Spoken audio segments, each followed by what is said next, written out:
Sorry, Go ahead. I'm on my cell phone, so I'm like, can you hear me now? Good evening, everyone. Hi, Doreen. Hi. I'm Hi, very Lou. excited for tonight. I was just chatting with one of our presenters to Mhm. hear about alternative employment for women. We were just talking about what a timely subject this is in light of the fact that the pandemic has basically eviscerated females from the workforce because of so many issues, childcare, the husband is the one who should work, not you. You can call it whatever you want. Right. But I'm very excited to hear about this topic today, and I think we'll all be pleasantly, I don't know if we'll be happily surprised, but we'll all be surprised and hopefully comforted by what we hear today. So folks, without further ado, you ladies ready? Let's go. Great. Let's You have go. Have control of, so you can Good evening, everyone. share. Hi. Great. All right. Kate, should I go ahead and share the video? Sure. So I'll just introduce Sarah and myself. My name is Kate Krug. I am the Vice President of Development and Communications at NonTraditional Employment for Women. I see a few names that I'm familiar with here. So nice to see you again. And you might hear a lot of information that you already know, but we're really excited to share with you a bit about new with you today, as we like to call it. First, Sarah's going to share with you one of our videos that we'd like to share with a group that's kind of new. It's basically sharing with you what it means to be a new graduate or a new tradeswoman. And then after that, we have a PowerPoint that I like to run through that gives kind of the background about our programs, some of our stats, and then I'll hand it over to Ebony and Reagan. All right. So go ahead, take it away, Sarah.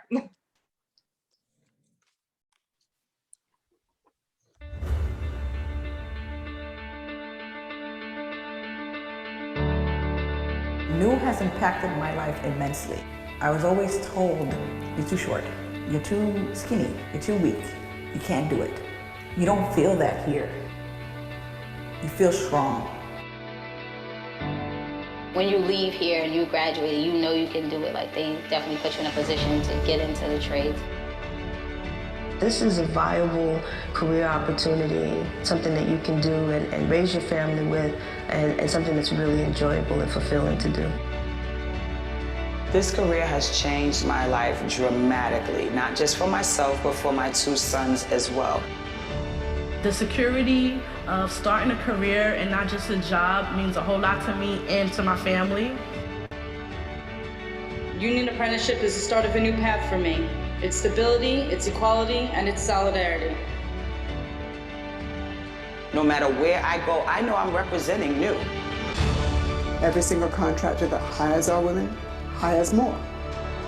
Seeing your wages increase, your benefits, your pension, your annuity, all of those things have changed my life in a drastic way. And the union provides all of that. New really fights for you. They make sure you are really well trained. If it wasn't for New, I wouldn't be where I am. If it weren't for them, women wouldn't be breaking barriers that they are breaking today. We truly, truly transformed the lives of our women.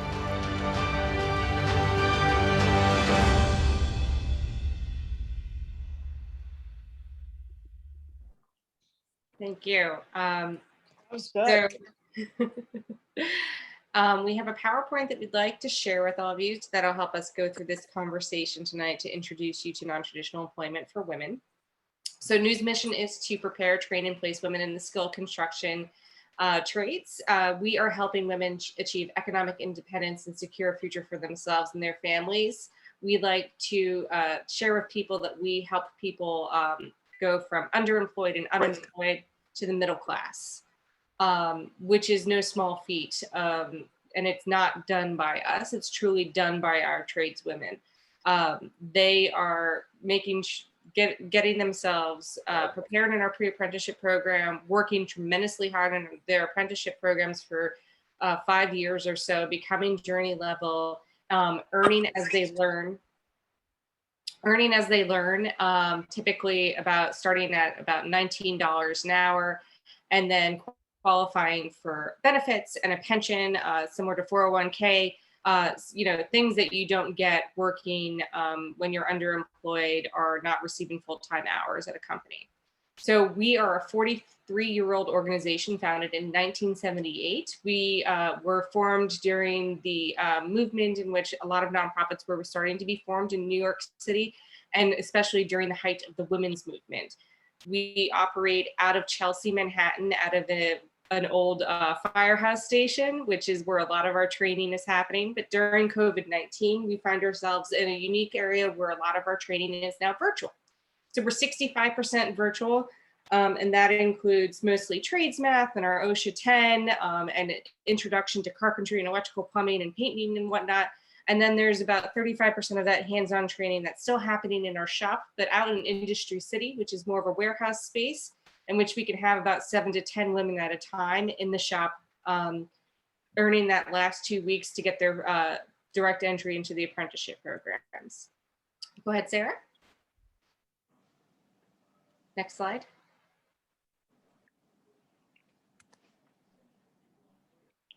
Sorry, y'all, it froze for a second. We're familiar with that. You got it. Don't worry.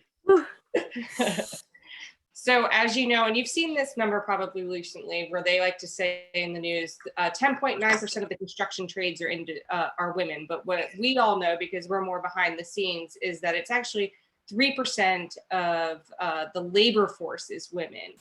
And that number hasn't actually changed since 1978. That's a number that we work really hard in New York City to change.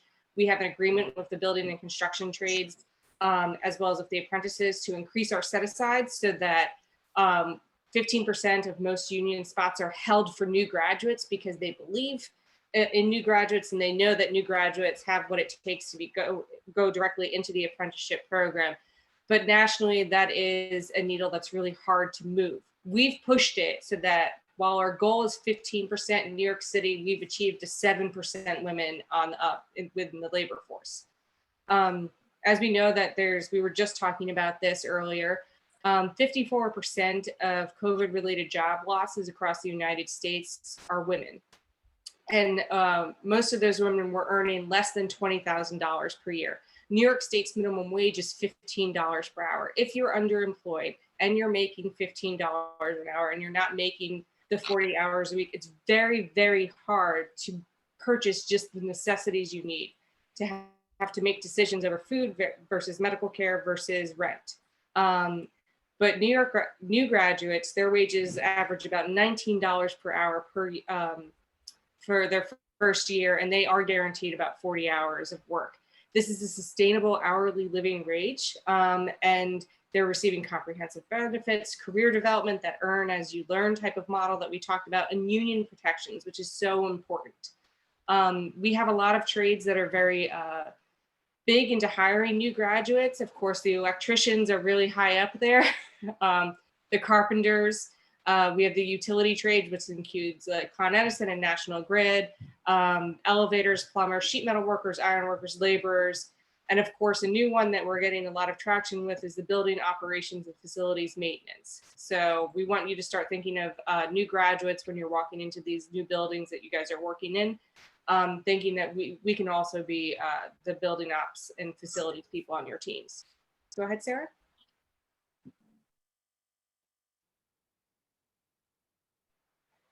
So our numbers are really great. So in the last decade alone, NU has placed 3,000 women in their career in the trades. And we enroll 350 women annually. And I'm misrepresenting ourselves when I use the term women. The majority of our students are women, but we also work with folks that I self-identify as women or non-binary or transgender. NU is connected to about 150 employer partners, which includes so many, the local 1 plumbers, local 3 electricians, local 28, local 79, New York City District Council of Carpenters, the iron workers, operating engineers, the MTA, Cushman and Wakefield, Con Edison, Natural Grid, plus 65 more. So altogether 150 employer partners. And okay, of hello our and good graduates, afternoon, Sir Angelo. Okay, so I think we can we would like to greet our viewers and also our participants webinar series. Okay, so this is our second installment already, Sir Angelo, no? So again, before po tayo siguro mag-start, gusto ko po ulit magpakilala. Ako po si Sir Franco Nicolo P. Adun. Okay, most people now in Kaagapay call me Sir Franco. Sir Angelo? Ako rin po, si Sir Angelo Malyari po. Also part of course, the Did we get Kaagapay. connected to somebody else's presentation? Yun. So, I kami po can't tell. I think so. Sila, I think your microphone is on. Like, wait, what? I thought maybe that's part of the presentation. No, that was not me. That was not me. Go ahead, Sarah, you can put it back up. We just have a few more slides. Bigyan ng context, no, at saka ipaliwanag yung why we're here. Okay, so in the first No, you're place, still on the. itong ating webinar Sarah, series ito ay follow up dun sa ating module making webinar series. Okay, so ang gusto natin this time, Spanish webinar after series. teaching them how to or helping them to construct their modules, is to provide the tools, the approaches, strategies, and practical tips in preparing So for why the don't distance we'll take down the slide. Go ahead. I don't know if that's us or if someone is on needs to mute. But that is very. I think you might want to put all participants on mute.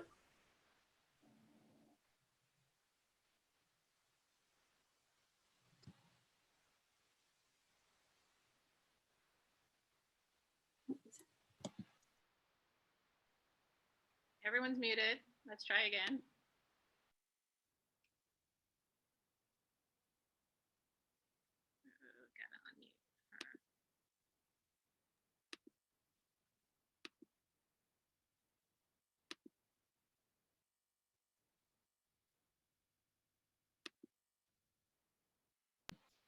All right, that was fascinating. Okay. So our average starting wage, as I said before, is $19 an hour. Go ahead, Sarah, if you want to go to the next one.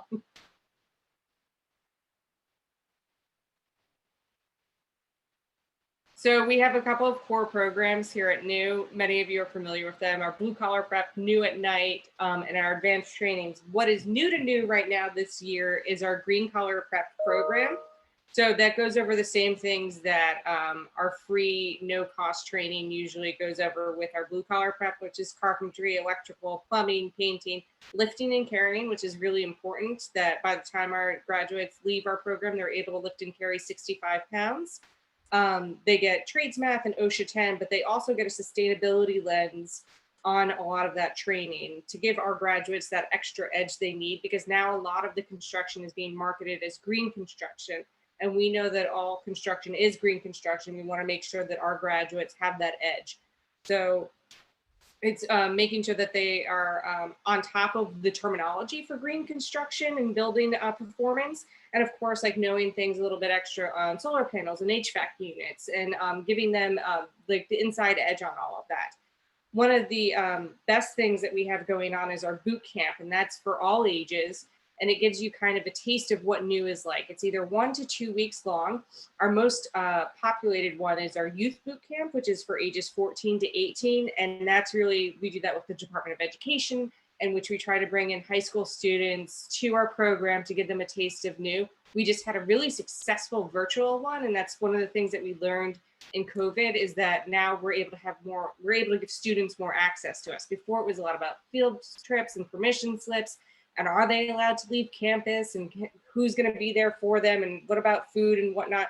Everything being virtual, we were able to welcome 50 girls where normally we have about 20 girls.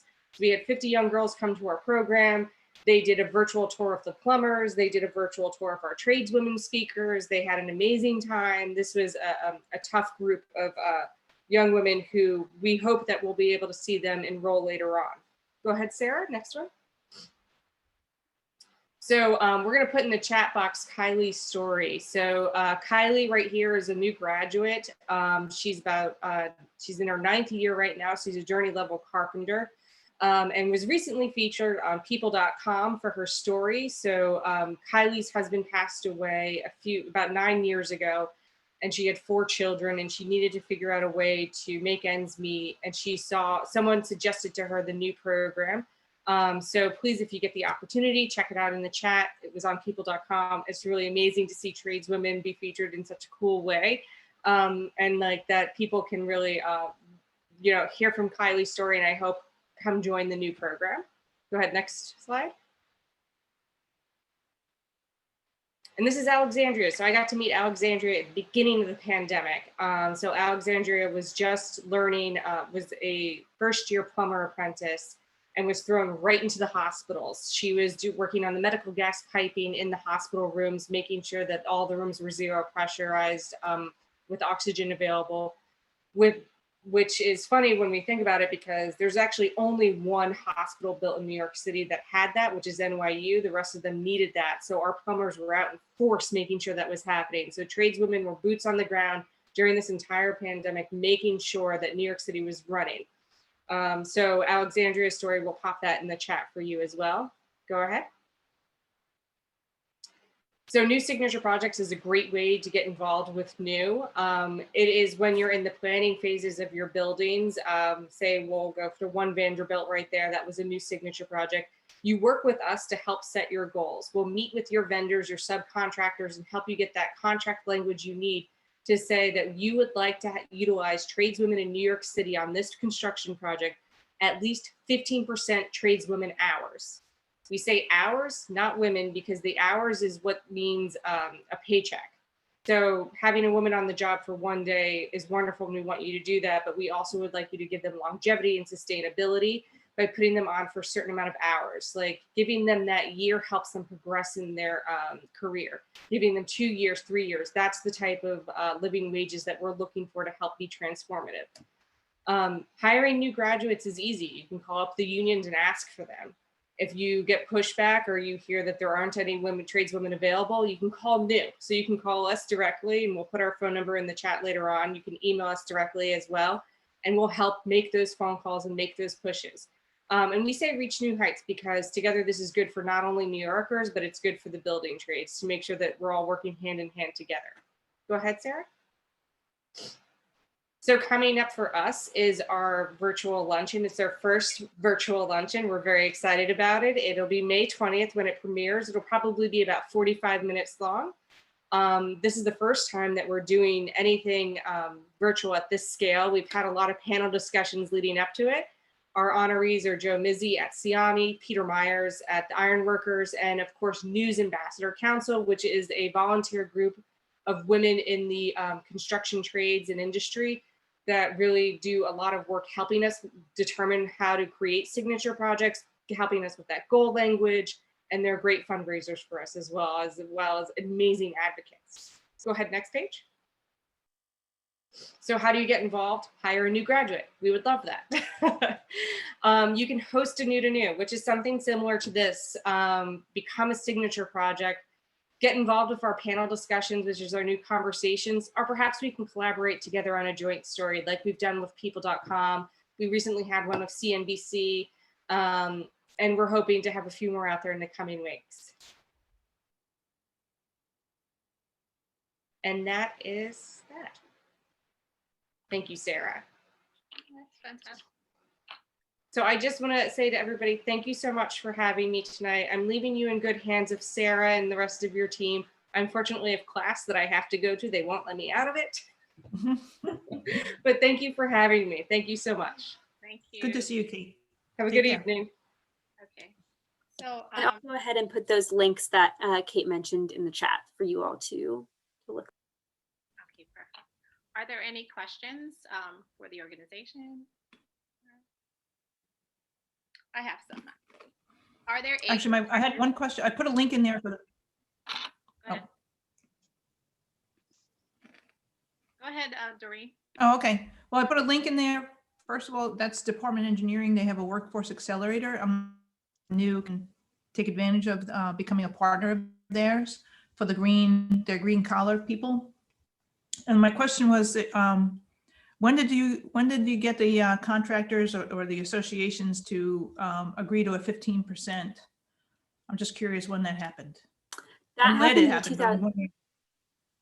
Go ahead. So yeah, that happened in 2018. So I believe in 2005 was the first deal with the city, and then over a course of a couple years, lots of work working with the building and construction trades, the BCTC, and our trade partners, we were able to secure this agreement to do 15%, and we've actually seen 2/3 of apprenticeship programs so far reach that goal. So it's been very successful so far, and a lot of work. We do a lot of work to continue that success. Thank you. Excellent. So what are there any age requirements for joining? So you have to be 18 to join, and I can go ahead and if it's helpful, I can read off our requirements for you all. You have to be 18. Let me pull them up. You have to be 18 to join, and you have to have a high school equivalent. So you have to self-identify as a woman, trans, non-binary, 18 years or older, high school diploma, high school equivalency. And then we also, we do intake process as well after that with our social services team. And so are you paid while you are in this program? You are not paid, but all costs are covered from new. All costs are covered for new. And then you're also provided Metro cards. We do provide assistance for boots, dues, things like that. But there's no like stipend. Okay. How do people find out about you? How do the women come to you?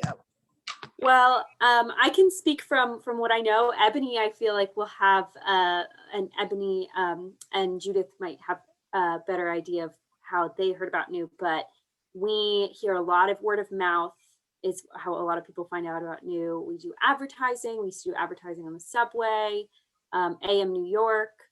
A lot of our press is how people hear about NEW, and then through our community partners as well. Okay. I think I saw one time a while back. Hi, this is Priscilla from New York chapter. I think I saw a bus or a telephone ad or somewhere at one point. That was years ago. Yeah, there was a bus campaign a couple years ago. Public health. See, I think, not sure if that's on my end, but I believe that was Priscilla, and Priscilla cut out. I think she was just agreeing that she saw it on the bus. Yes. Okay. So how has COVID impacted the program?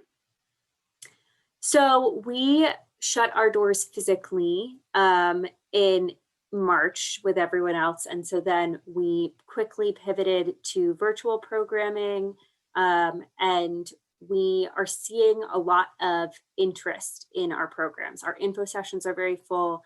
And we noticed this pattern in 2008 as well. So during times of financial crisis, a lot of people are turning to NEW to start a new career, to secure a job that has a high paying wage, that has a future and provides a sustainable future for themselves and their families.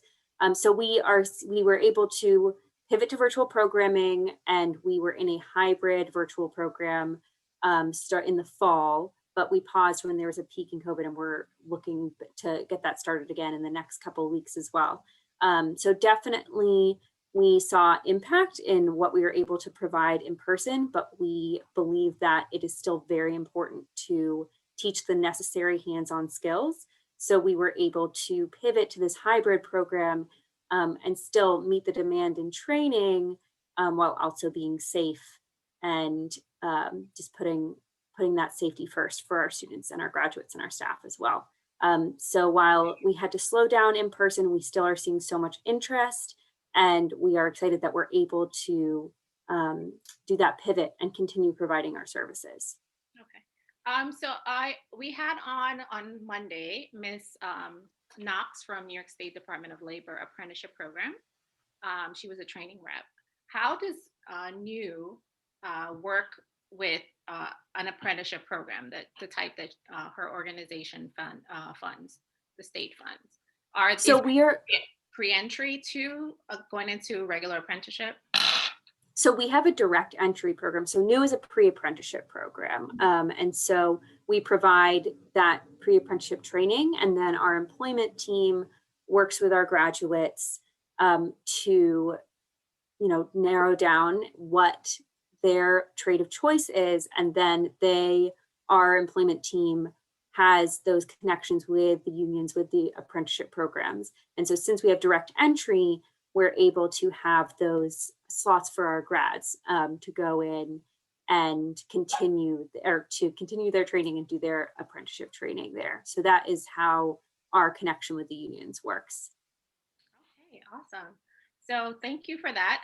At this time, I wanted to have the conversation about women in non-traditional fields, expanded beyond just construction work. So to that, I have Ms. Judith Caravaggio.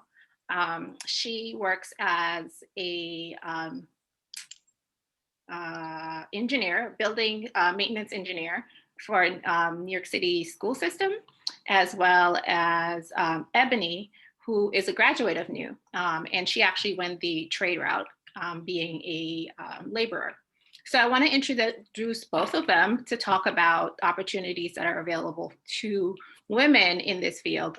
There's a great video that I linked, and I'm also going to maybe play a portion of that talks about the shortage of skilled labor in this time, due to many people aging out, the boomers aging out, and there isn't a replacement of younger people coming in.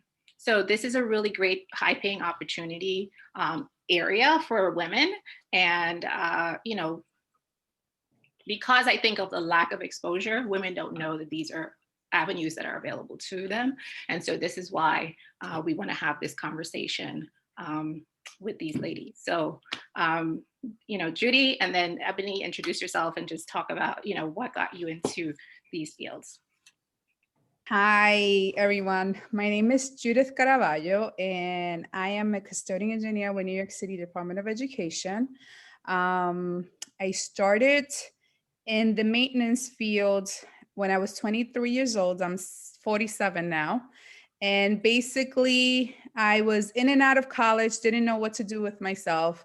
I hated school, did not want to be there, but I kept taking a semester and taking off. And my father had gotten hired as a custodian engineer because there was a civil lawsuit because this job was not offered to Hispanics, African American. And so there was a lawsuit. So they hired a lot of provisional that were qualified to do the work, but were not exposed to this job. So he became a custodian engineer. He used to work at a hospital, high pressure engineer, which high pressure means high pressure boiler maintenance engineer in a hospital. And he got offered this job, 7 to 4 job as opposing working overnight shifts. I got introduced to the job through my father. He had spoken to someone he knew. I got hired as a cleaner. So basically I was working 4 hours cleaning toilets, basically, when I first came in. And slowly but surely, one of those semesters I had gone into school and I saw that I was taking calculus, and the teacher, the first day of class, said, if you take calculus 1, 2, and 3, you'll make anywhere from $30,000 to $35,000 a year. Now I was working full time at this point already, and I had made 40. So I was like, wait a minute, this doesn't make sense. I'm going to go to school and I'm only going to make 30 when I'm already making 40. And that was what opened my eye to actually investing myself to do this work. I started taking the union courses, which I didn't have to go into debt in order to advance myself. And I started taking boiler classes, plumbing, electricity, refrigeration. And I took a civil service exam with the city. and I became in 2005 a custodian engineer. It's a very nice paying job. At the time, it was about anywhere from $50,000 to $60,000 a year starting pay. Right now, it starts at about $75,000 a year, and right now I'm close to $150. So it is a nice paying job.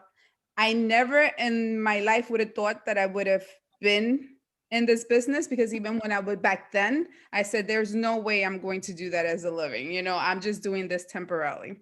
And avenues on how to come in, since I started 24 years ago, you got hired by school individually. Now they have a system in place where you go to New York School Support Services. I could give you the link, and they have a website where you apply for jobs there. Obviously, you're going to come in at an entry level, probably as a cleaner. If you have any skills, you could come in as a handy person or a fire person. Fire person is usually the person that fires up the boilers, you know, in a school building. And basically that's the way I started. You know, obviously there's many other programs that, you know, you could get into. You go to school. Turner is an awesome school for refrigeration and boiler and any type of machinery. So they're excellent at that. Turner's a good school.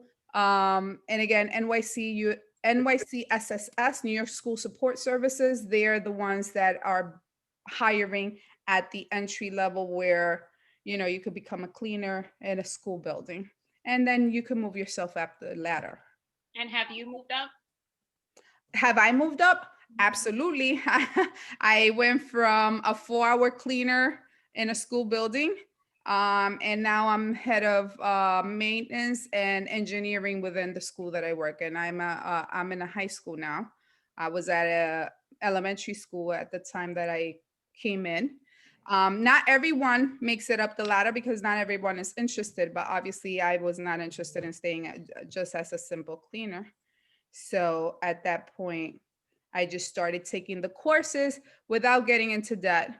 And, you know, through the union, that's the good thing, that we have very good benefits, you know, even though you would be a cleaner, but you got very good benefits, very good dental coverage, and pretty good pension, and all that good stuff.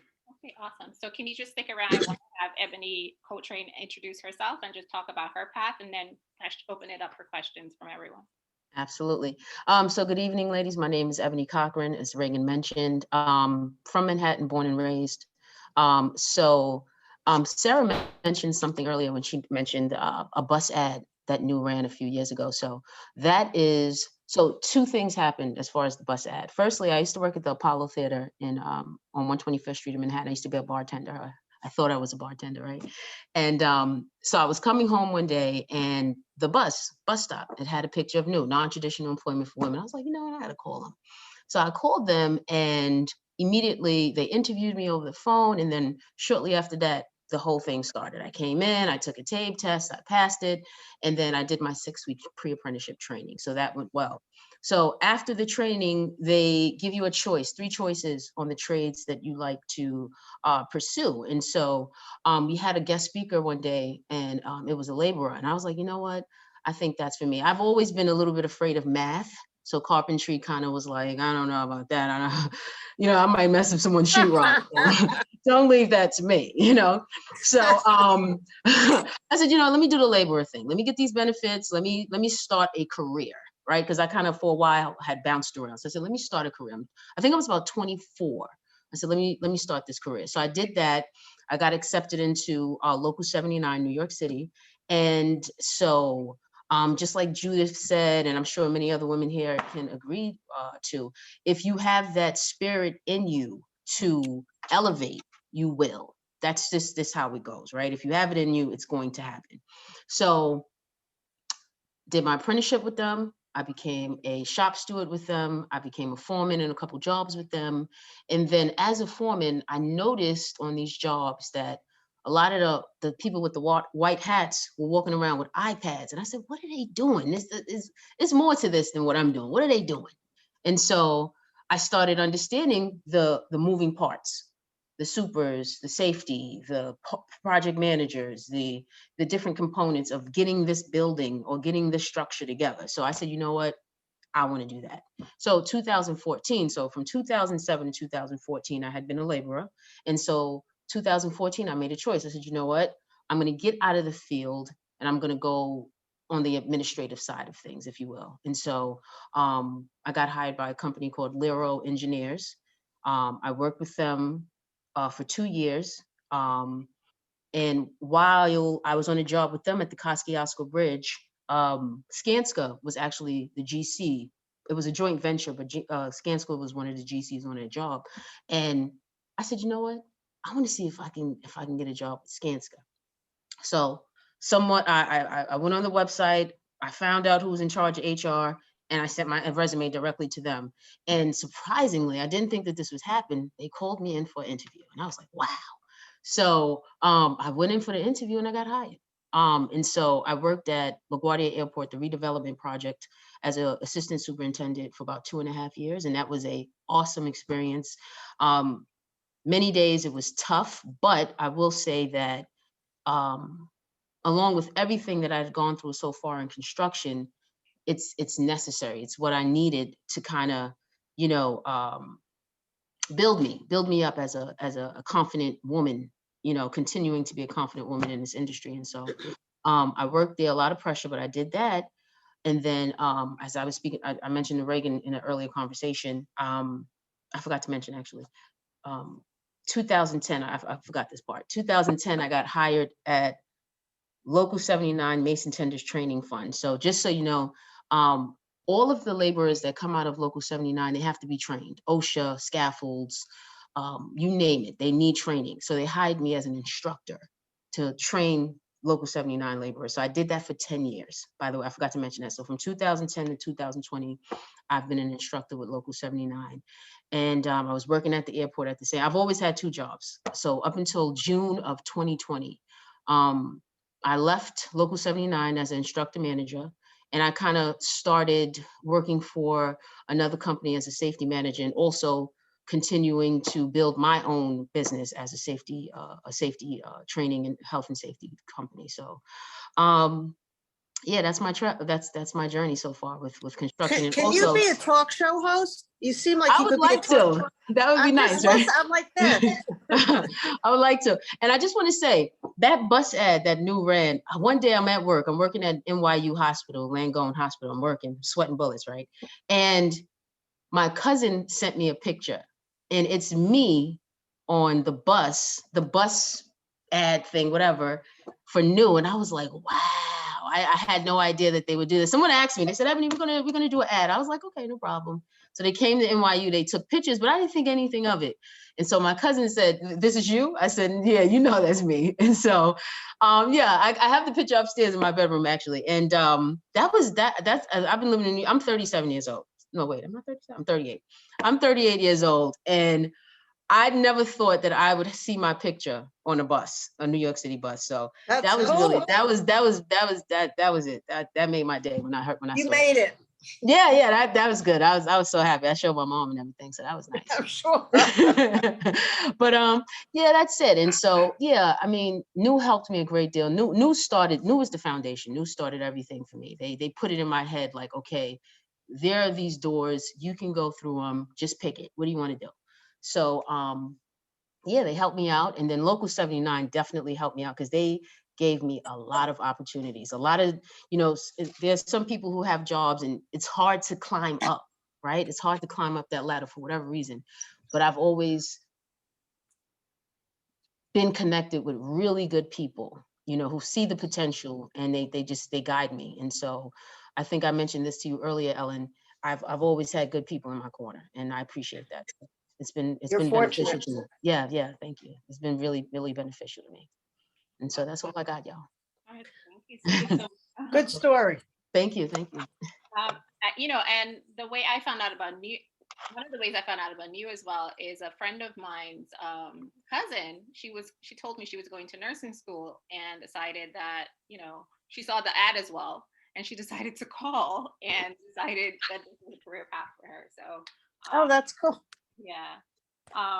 But okay, so how important is representation within your area of work in terms of seeing women? I know you guys probably are trailblazers, but like, what do you think in terms of younger people coming in, or just women that are considering career paths? How important do you think that is for women to get into construction and non-traditional fields? Is this to anybody in Yeah. particular, Reagan? For yourself, for you, or for Judith? You know what? When I'm on the sites, because I visit sites every day. Every day I go to different sites and I do my safety inspections. And when I see women, I always got to say hi. Always got to introduce myself. And you know, you good? How you doing? You all right? Yeah, they treating you good. And so it's always good to see it. You know, and especially the gloves on, the hard hat, working hard, pulling your own weight. Love it. So I think it's necessary because we have a right to be there.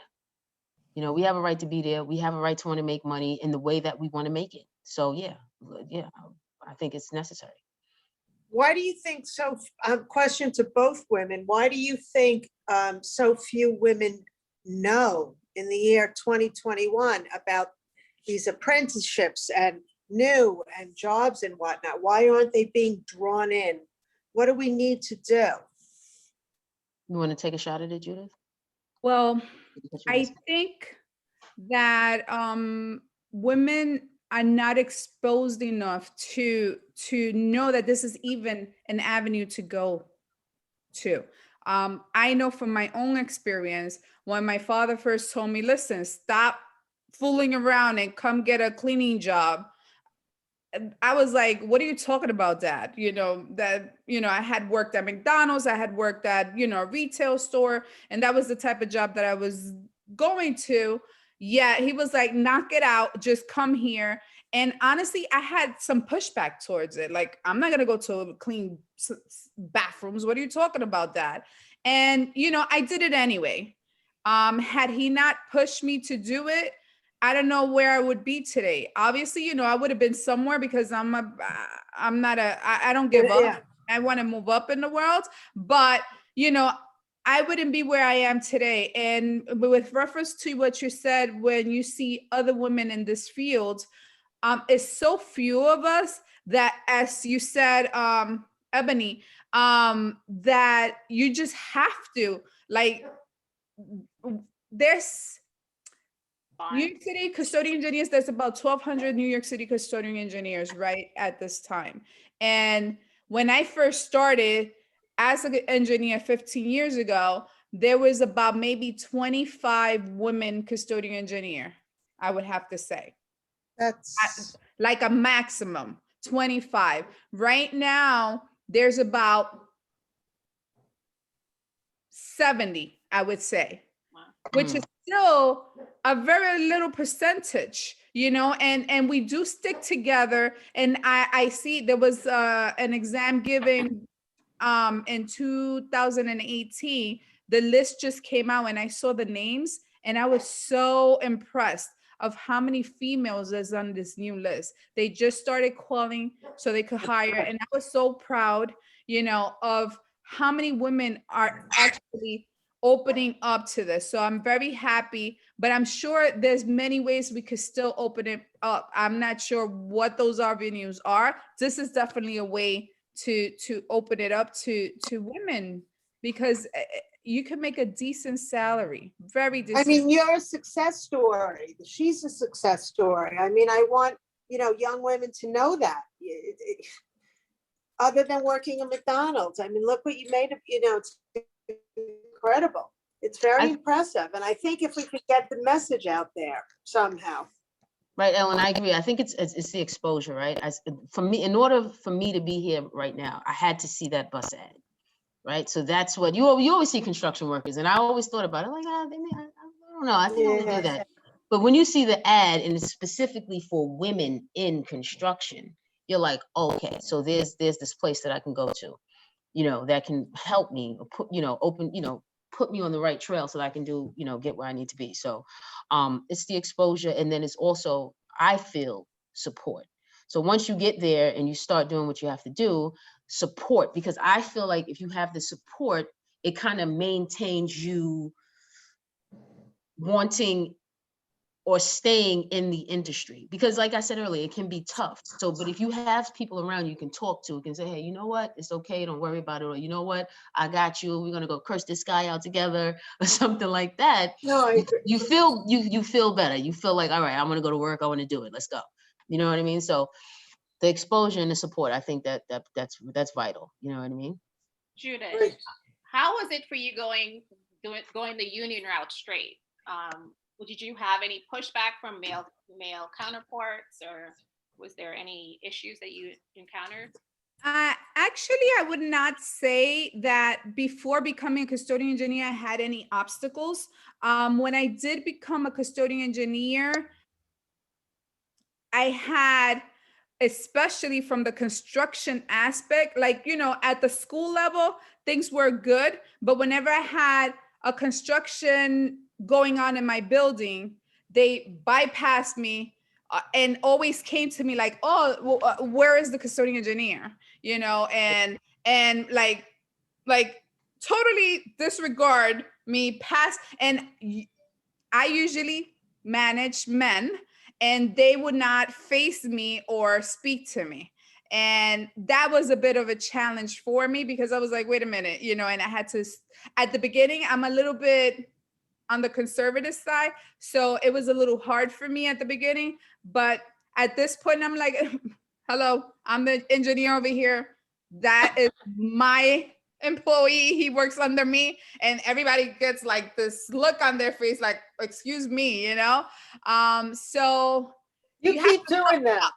you have to toughen up. You have to toughen up and show that you know what you're talking Absolutely. about. You have to prove yourself so much more than any man out there, just because you're a woman, and they want to like disregard anything you have to say. I've been sitting in meetings that, I would voice my opinion and they would pass me, and I would have to put my foot down and be like, excuse me, And then they do what you say anyway. Exactly. Pretty much. Exactly. Pretty much. The best is when you give, an option, they disregard it, and then they come up like it's their idea. It's like, wait a minute, wasn't that what I just said? Like in last meeting we spoke, they came, oh, we have this great idea. And I'm like, well, that's what I presented at our last meeting. What are you talking about? So yeah, it's okay. Exactly. It's okay. We know. I've learned over the years not to get offended and not take it personal, because as a woman, you take it personal and you want to get all emotional about it. And, you got to build a hard shell. Mm-hmm. You really do. And then they call you that B word. Yeah, I was thinking that too, right? So I guess I'm good. That I find that in my area, most women are that B word. And I don't feel that you need to be in order to get your point across, because they feel like, oh, if I don't be that B word, then they're not going to listen. And I have a different approach towards that. Sometimes you have to bring out the B, but that's not the first thing that comes out when I'm out there, because I guess that's not my personality. Listen, I was raised in Brooklyn, and my grandmother, I had nothing. My grandmother always said you get more with honey than you do with vinegar. Correct. And that is the truth. Correct. Right. So I know my experience in safety, there always is pushback and challenges. Ebony, being someone that's actually telling people and have the authority to stop work, what kind of experiences have you encountered? And not to put a negative light on any of this, because, I want it to be real as possible. I don't want you to get into this field and feel like it's going to be a cakewalk. You have to, deal with some challenges. And I just wanted to put those out there. So for the most part, right, I firstly, you got to know that I'm here to do my job. And so that's what, I want to lead with that. Look, and just like Ellen said, right? I think I heard it a little bit more different. Like you get more, I think it's, you'll get more bees with honey, something like that. I can't remember, right? Yes. But yeah, so I kind of use that same approach. I'm like, all right, let me start, make sure I lead with being real smooth. That's how I say it. How you doing? Good morning, Ebony Cochran, I'm safety. I'm here today to do whatever. And so for the most part, I feel as though if I let you know I'm here to help you, right? I'm here to help you. I want to make you looking good. Everything looks good. Let's just, add a little bit more to it. Hold on a second. I'm sorry. I got a little animal here that. Oh, no. They couldn't be involved. She's like, what's going on? Become a cat. No. And then I have a dog too. So they might start fighting in a minute. But, so yeah, where was I? So as long as you are assertive and you are honest with them and you're not, in my opinion, I think Judith just said, my character is really just mellow, right? I don't want any problems. I haven't really had any problems. I mean, once in a while, I got to get tough. Like somebody will say something to me and I'll have a thought really quickly, like, okay, Ebony, what do you want to do? Do you want to meet this energy or do you want to kind of like control? Like, how do you want to control? Because I can control it. Like, how do you want to be with this person? And so most times if I feel like I need to control it now because I'll be back and I need you to know how we need to address each other, that's what I do. Listen, first of all, blah, blah, blah, blah, and I'll handle it that way. But for the most part, it's been good. It's really been good. I mean, I don't know what's going to happen down the line, but like I said, I always try to just lead with, I'm here to help. That's it. I'm not here to break your chops or kind of pick out and be, you did this wrong and you did that wrong. We're not talking about that. How do we fix it? Obviously, you didn't know that this was a thing. So let me talk to you about how to correct it. That's it. And so everything's been good. Everything's been good. So share with a viewing audience, a young person, someone's looking to do a career change. Why should they try a non-traditional field? Like the top 3 things, or a construction field. Is this for me? Both Judy and Ebony. Judy, you want to take a shot or you want me to go first? You could go first. Top 3 things. So you want to know the top 3 reasons why non-traditional is the way to go. Mm-hmm. Okay. Firstly, let's just put it out there. You're going to make some money. Let's just put it out there, right? We got to get the money, right? I need my money, right? And so, is that 1, 2, and 3? Listen, I would like it to be, right? But right, a lot of the decisions that we make to take a job, it's the money is the conversation, right? So it's the money, it's the benefits, the health, and all that pension annuity for us, right? We get the annuity. Also, for me, it's not the same thing every day, right? I get up in the morning and my phone could start ringing at 7, or sometimes my phone doesn't ring too many times in a day. So I like the difference. I like the different challenges by day. So that's the one thing. If you're that type of person, you want a little bit of variety, that's there. And then also, I learned so many different areas in construction. I came in as a laborer, so I know how to put face plates up on my light switches. I know how to fix my floor. If my closet comes off the hinges, I'm like, forget the super, I can do it. I get my toolbox and I get going. I can put things together. My mom calls me, Ebony, can you fix this? No problem. And then also, I can also sit in a meeting and teach people about safety, teach people about health, and we can have conversations about COVID and how protecting yourself and while working in a hospital is important, etc. So it's a variety. It added variety. It adds variety to your portfolio, if that makes any sense. Absolutely. That's what I like. It does. I must agree with everything you said. Okay. And to that, I would add the debt that you come into when you're trying to make a living. Correct. Right now, my son, is going to school, and the bills that I'm paying right now is crazy, Mm-hmm. And if I wasn't able to pay for that, the debt that he would be in, Mm-hmm. So being able to walk into an apprenticeship program. My husband, by the way, started out as a 79 worker. He went through the whole apprenticeship program. He's now a custodian engineer with New York City DOE as well. But you know, walking into a place and get that training without the high bill. And I know friends that are paying student loans 10 years later, and they're still on that student loan. So that's one of my things, the salary, the education that you get without having that high cost. And I personally like that with the licenses that I have acquired, I could work anywhere in the United States, you know, except. That's amazing. Yes, I could work anywhere in the United States except Nevada, Nevada. You know, that's the only place that does not accept my refrigeration engineer's license that I have right now. But if I decide to go to Florida right now, I will have a job. If I decide to go to California, I will have a job. So to me, that is very, very, very important because, you know, you have versatility. You can I go agree. right.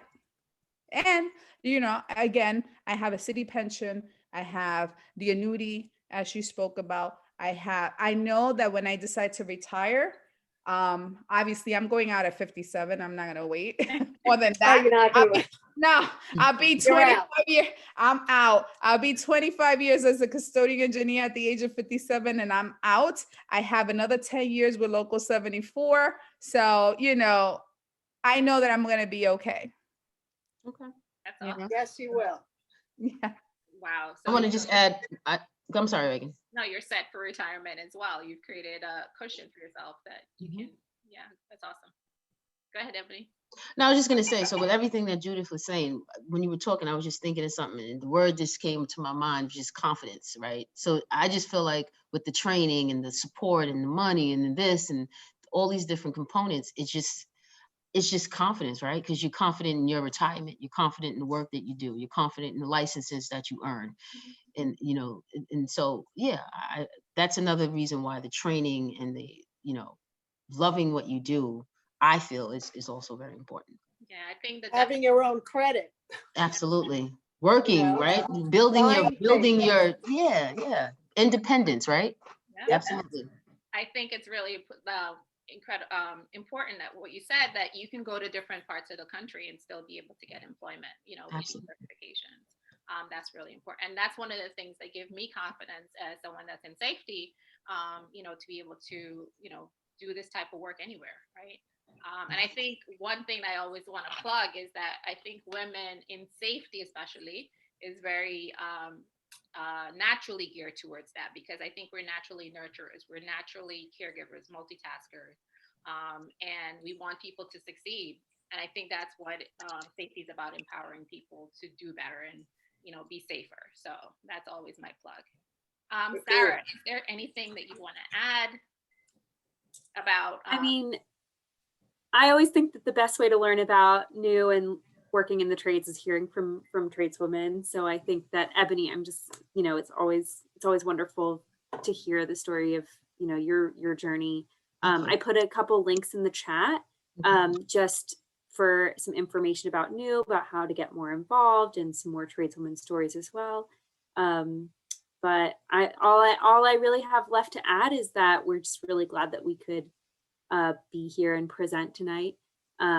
And if there are any other questions about new, I'm happy to answer them. But yeah, we're looking forward, or we are looking forward to, you know, continuing our partnership with NYC and hope that we can continue our partnership and further it more.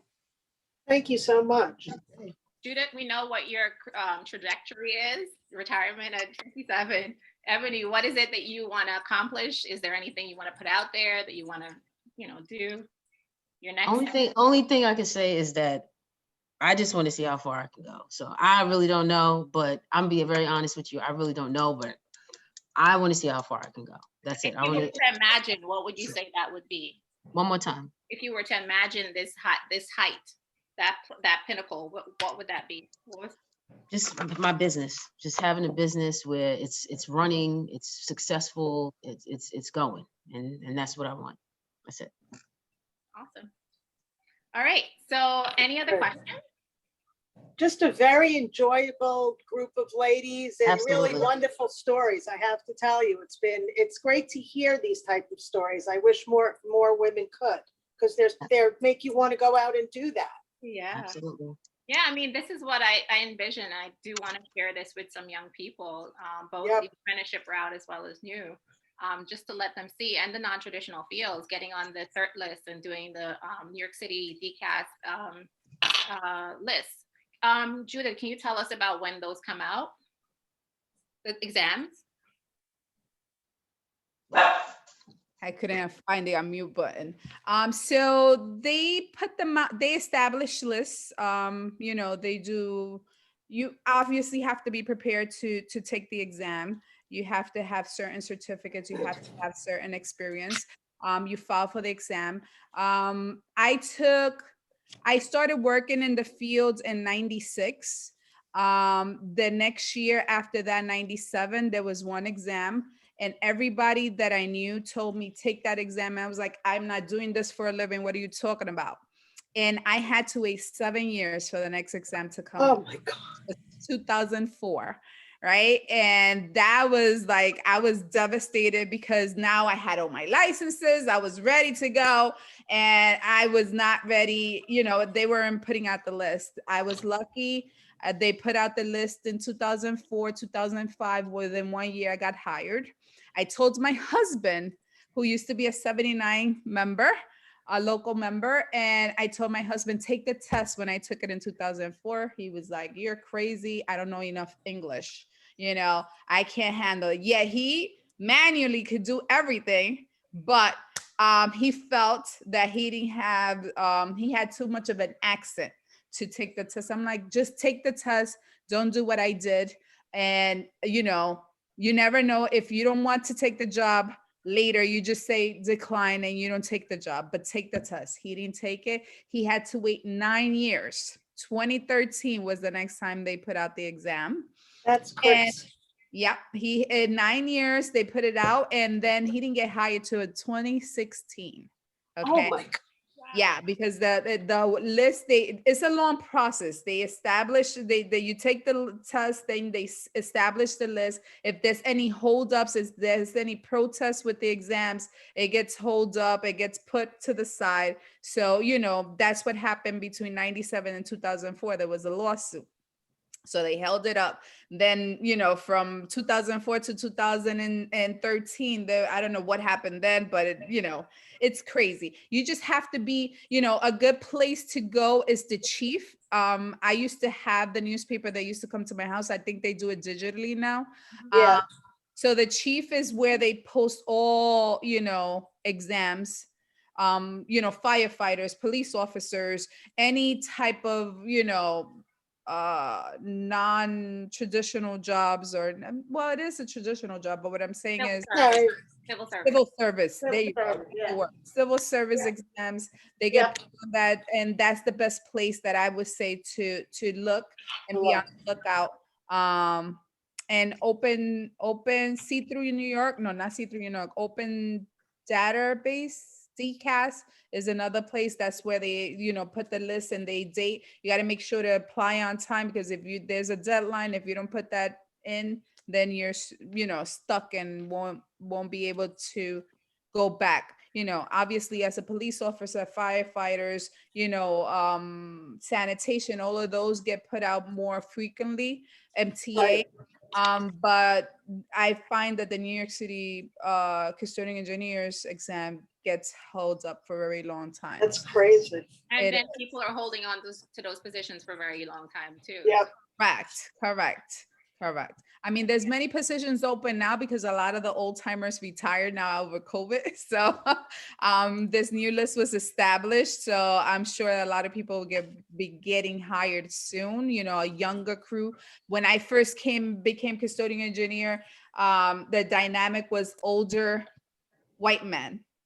Honestly, that's what it was. And now you see so many different faces, Hispanics, African-American, women, you know, women was unheard of on this job, you know, and it's really diverse nowadays. And it's a younger crowd. Like, you know, I'm at a high school level right now, and I'm only 47 years old. So anybody that was in a high school was usually 60, 70 years old, you know? The last guy that retired from I just transferred into the site that I am now because we get paid on square footage. So the bigger the school it is, the bigger your salary is, right? Wow, I didn't know that. Yes, we get paid on square footage of the building. So the last permanent custodian engineer that they had there was 72 when he retired. So if somebody that's holding on to that job until 72 doesn't leave it open to a person like me that's 47, you know, and want to get that salary, but you know, these guys are not going anywhere, you know? I got it. Yep. Thank you. But it's a much younger crowd now coming in, so it's very good. Good. Yeah. So I'm gonna thank you guys, acknowledge you for all of your hard work and, you know, just being here and sharing your path. And I'm sure it's going to inspire a lot of people to take this on. Thank you. Thank you, Sarah. Thank Kate for me, and just everyone that attended. Thank you for, you know, creating this space to have this kind of information come out. Thank you. Thank you. Thank Thanks you for the very much, invite. I everyone. appreciate Thank it. you for creating this. Thanks all. Absolutely. That's all. Good night. Good night, everyone. Good night. Hey, Reagan, Mhm. can I give you a call? Sure. Okay, cool. All right. Bye-bye.